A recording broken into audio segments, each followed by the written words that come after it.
Baik, Assalamualaikum warahmatullahi wabarakatuh.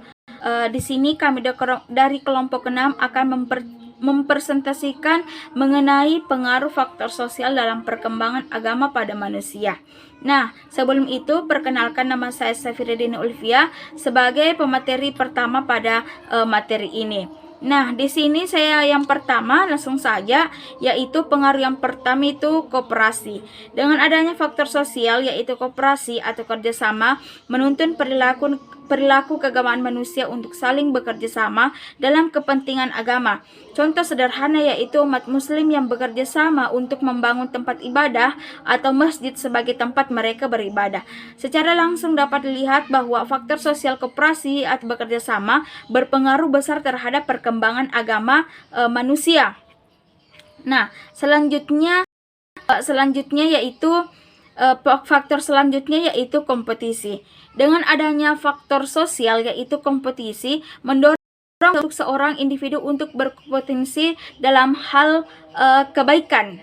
Dalam hal kebaikan tersebut atau kebijakan. Contoh sederhananya di tengah bulan Ramadan seperti saat ini, umat Islam berlomba-lomba memperbanyak amal ibadah sebagai bekal peluang di akhirat kelak.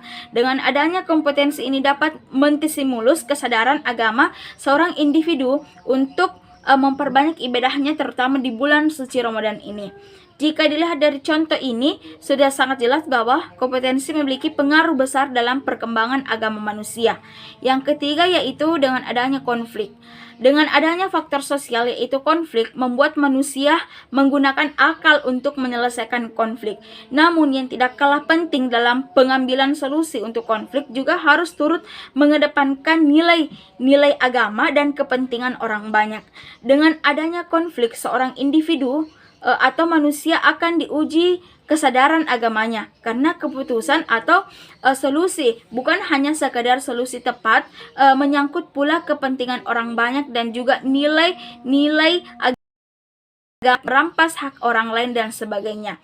Maka dari itu faktor sosial yaitu konflik berpengaruh terhadap perkembangan agama manusia.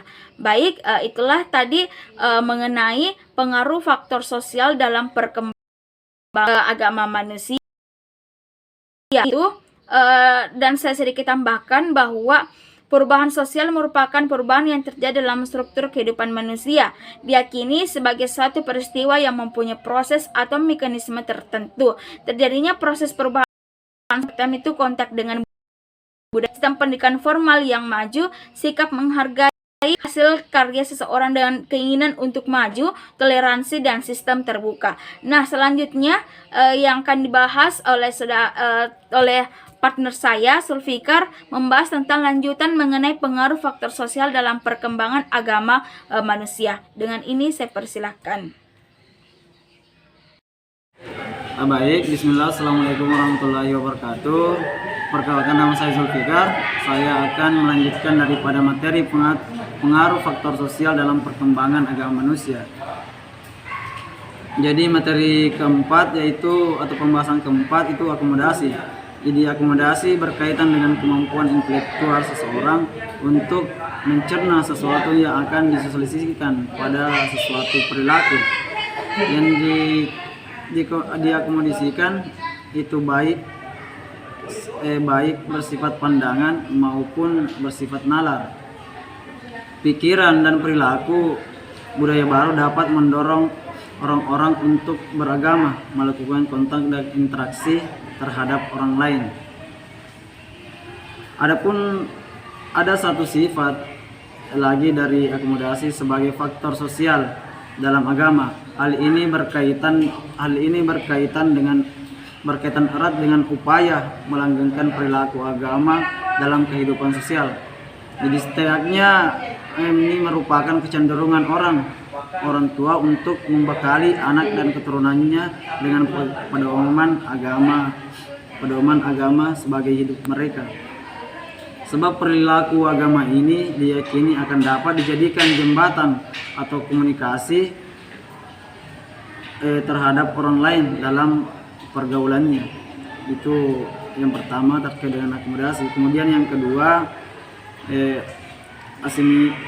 asimilasi.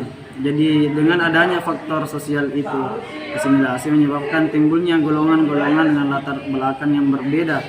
Jadi perbedaan budaya maupun ibadah masing-masing. Namun yang perlu diingatkan, yakni banyak terjadi di masyarakat perbedaan pengalaman ibadah masing-masing ini tidak saling menghakimi, dan adanya perbedaan itu mereka sendiri tidak saling menghakimi terhadap sesama penganut agama lain. Ya mungkin itu saja pemaparan dari saya.